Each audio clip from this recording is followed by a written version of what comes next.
So 61% of people feel expected to just get over stress. Yeah. Yeah.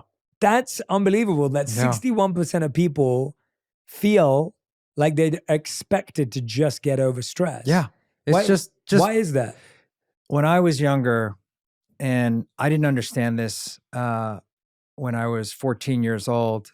And I think it was much younger. I wrote about it in the book that it was 14. I actually think it happened when I was younger. I just don't recollect those times. Mm-hmm. When I got really stressed or nervous, and most of the time they're around like tests or speaking stuff or in front of the class, I just started to get a tightness in my chest. I would get shortness of breath at times. I would sweat in my hands, and I didn't really understand what was happening.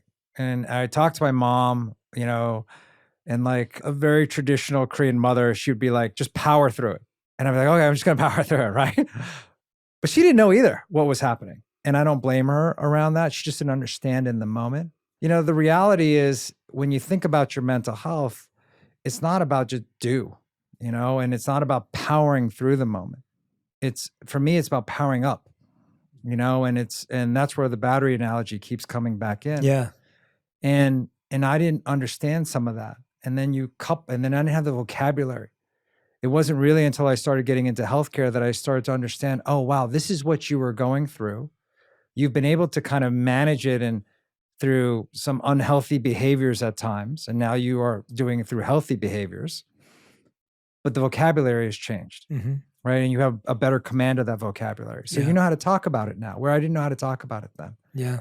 And so I do think so much of the population today is about powering through it. And I do think a lot of the population, and I would say more in countries like Korea or Asia, even though mental health is the most approachable it's ever been, like in the States, it's not really approachable there, you know? And that does make me sad at times when I go back home. My parents moved back to Korea. They live there. I want to talk about these things with them. And it's not easy for them to talk about, right? I don't know how it was for you. Yeah, Did you talk about this when you were a kid with